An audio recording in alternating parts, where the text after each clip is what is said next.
Here, shut up.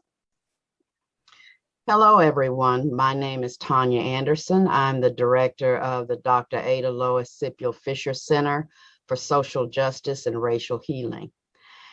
It is a great privilege to bring to you Marilyn Looper Hildreth, who is the daughter of the civil rights leader and icon, Claire Looper, who was instrumental in creating the Oklahoma City sit-in movement that lasted from 1958 to 1964.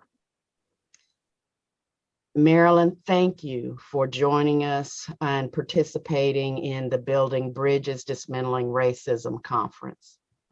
Oh, thank you for inviting me. It's my honor. Marilyn, could you tell us a little bit about the Oklahoma sit-in movement? It's not something that everybody knows about. You know, when we think about the sit-in movement, we think about Greensboro, North Carolina, 1960. But the Oklahoma City movement, led by your mother, predates that. My mother was an educator by profession. She taught at Dungy High School, which many people consider the country, very low income area. They had a lot of nothing, but they had a lot of pride too, and love to learn. Education was the source of their community. Mom was a writer, and she wrote a play entitled Brother President. Brother President was the story of Reverend Martin Luther King Jr. and the Montgomery, Alabama bus boycott. In the audience when the play was presented was Herb Wright, who was the National Youth Executive of the NAACP. He was so impressed with the play that he invited her to bring one student up to New York City to put on the play for the National Convention of the NAACP. But you have to know my mother to understand. She said no. Unless she could take all of her students, then she would take none of them. Well, we had everything except money. So she went out in the community and they raised enough money to take a busload of us to New York City. And that was something that changed the lives of most of the young people in that area. Because I have to give her credit. She thought most of us, but she was an educator and probably should have. Whereas when she planned the trip to New York City, she planned for us to go to New York City through the North. And for the first time in our lives, we had an opportunity to go into a restaurant and sit down like everybody else and order a hamburger and a Coke. Because in Oklahoma City, there's no place we could go. We could go downtown and spend all of our money and then have to go to the back of the alley to eat out of a brown paper sack after we were broke buying stuff in that store. So Harriet Tubman said, a little bit of freedom is a dangerous thing. And I can understand it. Because when we had the opportunity to be able to be treated just like we were somebody, we felt like we were somebody. We went to New York City and we put on that play, and then we put it on. Exciting time in our lives. But then we had to come back. And when we came back through the South, where we faced the age-old problem of segregation, discrimination, hatred, bigotry. But we were on our way home. When we got back to Oklahoma City, we could not understand. We could not understand. Why is it our money was good to buy the product? My grandmother would have to take a string and measure our feet so she could go downtown and buy her shoes. Mm. We couldn't try on shoes. And they would have to guess about the size of our clothes. And put when we want a hat, they put this around a string around our heads to see how big our heads were. Mm. So we discussed it, and we had organized a chapter of the NAACP Youth Council here. And I made a motion in a meeting, and we met at my house at 1819 Northeast Park Street. And Tanya, you would be tickled to death because it was like a shotgun house. We didn't have a lot, but we had a lot of kids that came in and out of that house because Mama was always teaching, always teaching. And at the meeting that night, we had talked to Downtown Merchant Association about integrating the restaurants in downtown Oklahoma City. And then they said no, that they could not integrate the restaurants in Oklahoma City because white people didn't want to sit next to us. And they would lose their business if they had to serve us a Coke. They sound dumb to me. And I made a motion after we negotiated for about 18 months that we would just go downtown and sit down until they serve us. And that's what we did. We were taught the passive nonviolent resistance. We were taught how to turn the other cheek in case people hit you or spit on you or kick you. We were taught how to be nonviolent. It just didn't happen. We were actually trained how to accept the insults of the name calling. And Mom used to tell us that, well, you know, especially me, because I had a problem in understanding why you could hate me and you didn't know me. How can you hate me and you don't know me? She told me this. I need to go down to the hardware store and buy me some tough skin.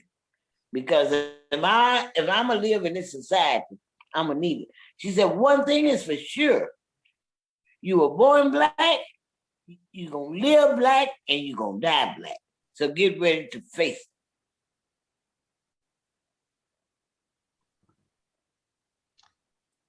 Now, wow.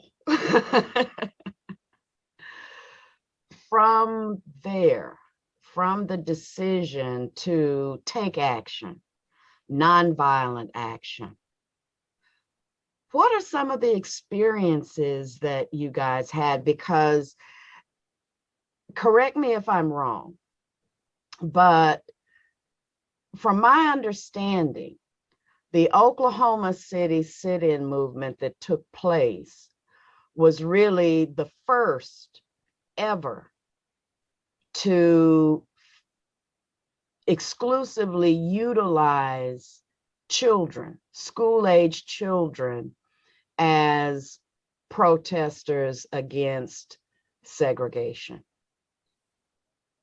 Is that true? Well, I would say that we were the youngest group of kids because our kids age range from 6 to 17.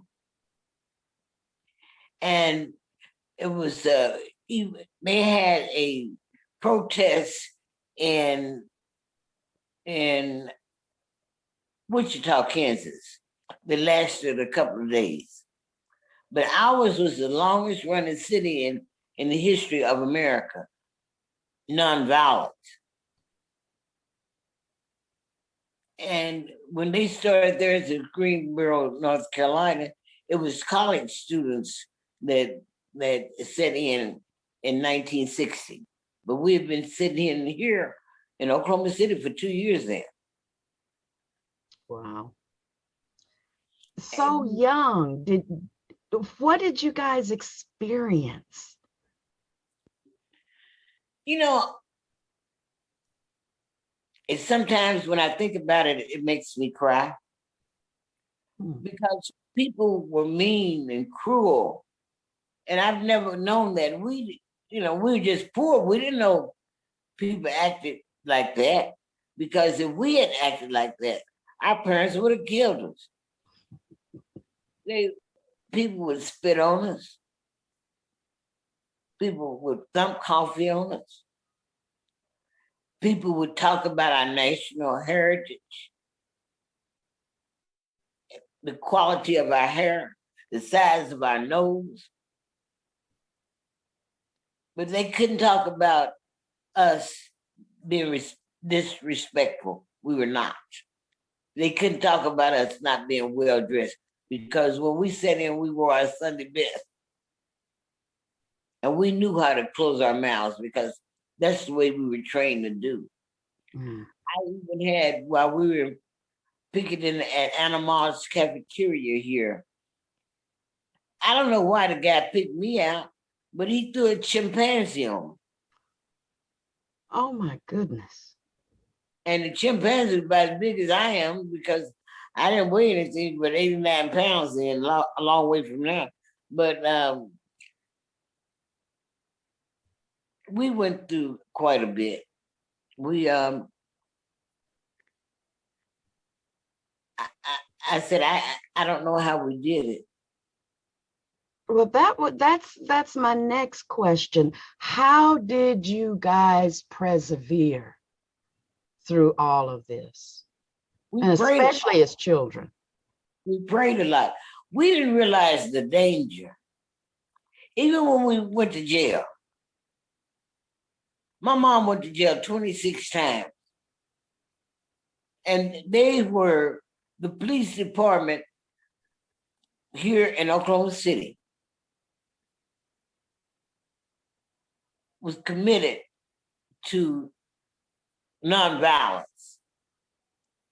And I think that's one reason that we didn't have the same type of problems that they had all over the United States. Because we had white people, and Black people, and Indians, Catholics and Jews working together hand in hand. Sometimes we had to walk by ourselves. But in spite of anything else, we never stopped. We never stopped. We didn't give up until the battles were won. It was like we were in a military. We knocked down one wall of discrimination and go to the next. The fight was on. But I want you to understand that it's not easy, period. Because in the white community, they hated us, a large portion of them. And in the Black community, they resented us because they felt that we were messing with their livelihood and trying to integrate the facilities. So it was a struggle. Okay, so I mean, and you touch upon something important when you indicated that you didn't have universal support from Black people even. Mm-hmm. You know. Let me tell you something. The sit-inners were mostly involved, were kids of the have-nots. And I say that, but I'm really serious. They were not your professional, the majority of them were not your professional people's kids. They had no money.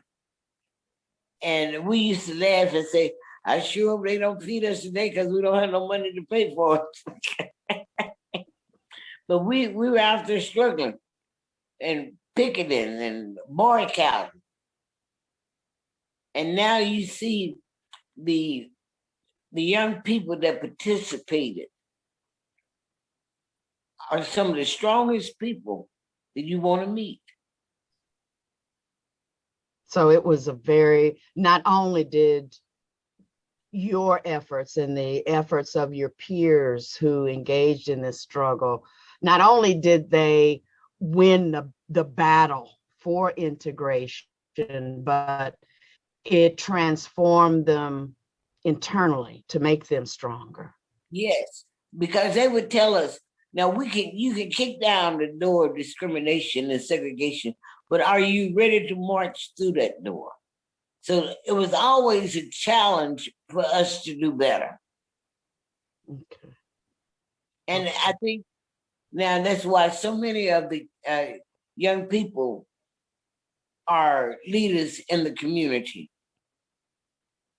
because of the experiences that we had during that time. Okay. Let me ask you another question.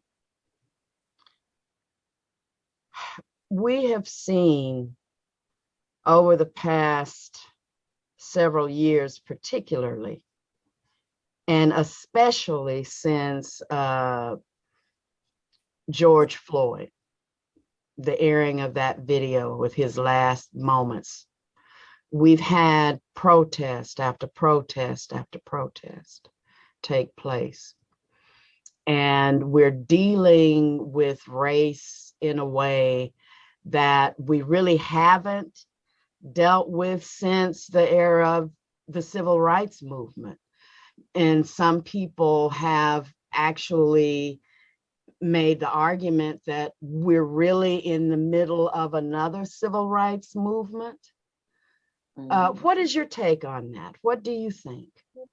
Well, I think because of the fact that we became complacent. We thought that we had arrived as a race of people, only to see that there was a farce. That knee on George's neck was the knee on all of our necks. Because it happened to him, it could happen to me, it could happen to you. Because when you're black, you're black. Mm. And one thing I'm happy about is that so many of us are still living that we're involved in the other movement that we could help and guide some of these young people now because they don't have the type of parental guidance that we were lucky to have. So what advice would you give young people who are struggling to understand why we're where we are at in America, struggling to understand why it is that justice and equality can seem so elusive? What advice?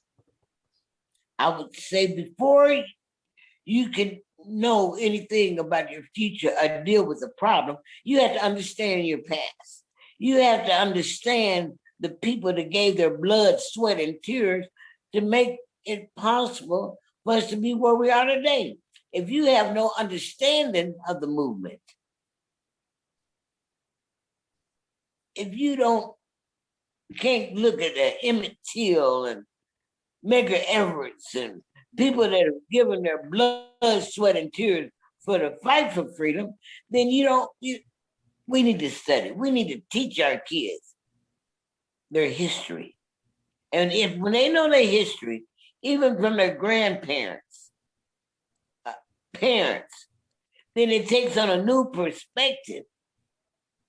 For instance, let me tell you something. My mother was from Hoffman, Oklahoma, where it's in Offusky County. She used to tease them all the time. She said, I graduated top 5 of my class. Yes, Miss Luper, it was only 5 people in your class. And she would tell us that when they would read books, that half the pages were torn out. And they would make up the conclusion to the story. But we have a responsibility to our unborn kids to teach them about their history, to give them that pride that is needed when times get hard and when you get slapped and stabbed in your back.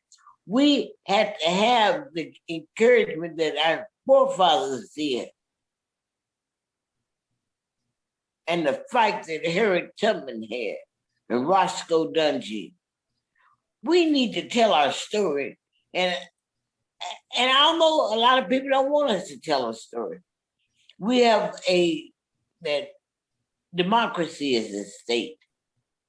My grandmother had 3 daughters, and she moved to the servant quarters of Nichols Hills in order that my mother could go to college. I wondered all the time, where did my mother get the fight to hang in there? And I saw her wrongly accused and misused, but she'd get up fighting each time. And she said, let me tell you a story. That when I was a child, my brother got sick. And they took my brother to the hospital. And my brother died because of the fact he was Black. And they would not treat him. You have to know where we've come from. And it's not just an issue of Blacks telling other Blacks their story, but the Black story is a larger part of the American story. That's what it is. The American story is Black history, is white history, is Indian history, because we're all there together. And that's why, let me tell you something. That's why it's so many different shades of Blackness. You're not gonna find 2 Blacks the same color. You got light Blacks, black Blacks, brown Blacks. And that just didn't happen. If I was president of this United States and I wanted this bigotry and hatred to go away, I would demand that a test be given. Because according to the law of America, when Dred Scott went to the Supreme Court, if you had a drop of Black blood in you, what were you? Black. It would test everybody in America. And then you would see that we were so intermingled that we already kin. That's how I would cure the problem. Well, I mean, from a historical point of view, you know, if you think back on the racial purity laws that existed in the 20th century throughout the South, you know, you're onto something, because this obsession with purity, and we're all connected. That's right. We're definitely all connected. And you can't teach white history without teaching Black history, because we're a strong part of this democracy.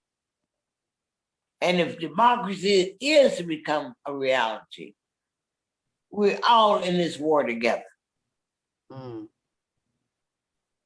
Marilyn, what sort of advice would your mother give if she were alive today?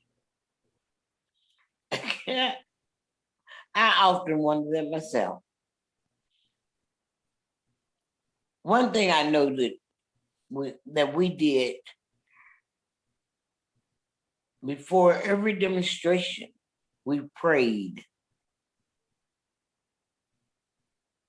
Another thing that we did before every demonstration, we knew what we were fighting for and why we were fighting for. And we knew that if we would follow the plan, that eventually we would change the course of history.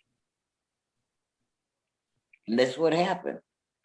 I say all the time, I'm so glad I sat down, Mom, because when we sat down here in Oklahoma City, young people from all across this nation. It's even in the NAACP National Board minutes where we made our reports, and they were talking about the demonstrations, how they affected young people throughout this nation. And when we sat down, young people started standing up because they saw young people as young as we were hanging in there. We went to jail.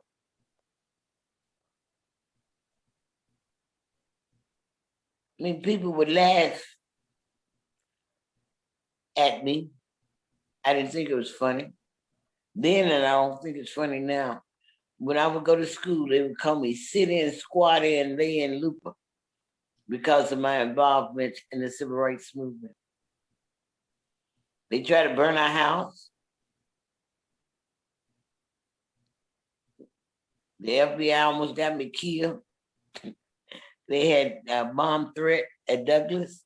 They came and got me out of school and taken me out to my mother's, and this man ran a stop sign and almost,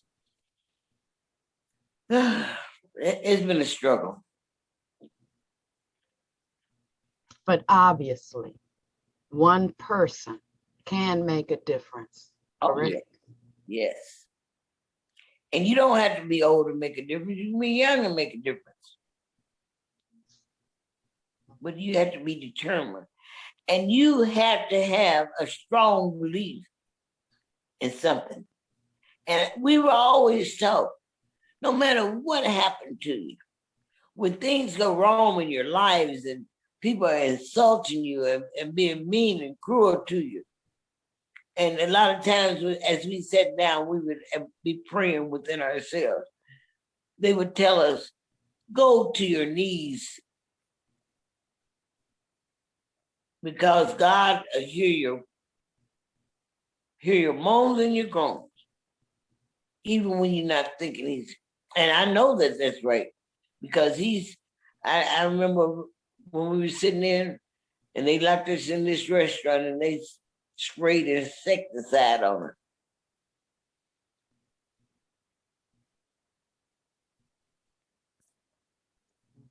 That's all part of the struggle. It didn't kill us. We still here, still standing.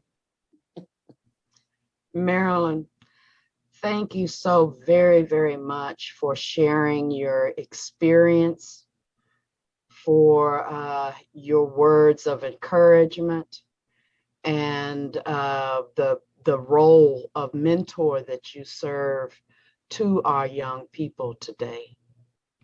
Thank you. And thank you for giving me the opportunity. I love you and thank you a lot.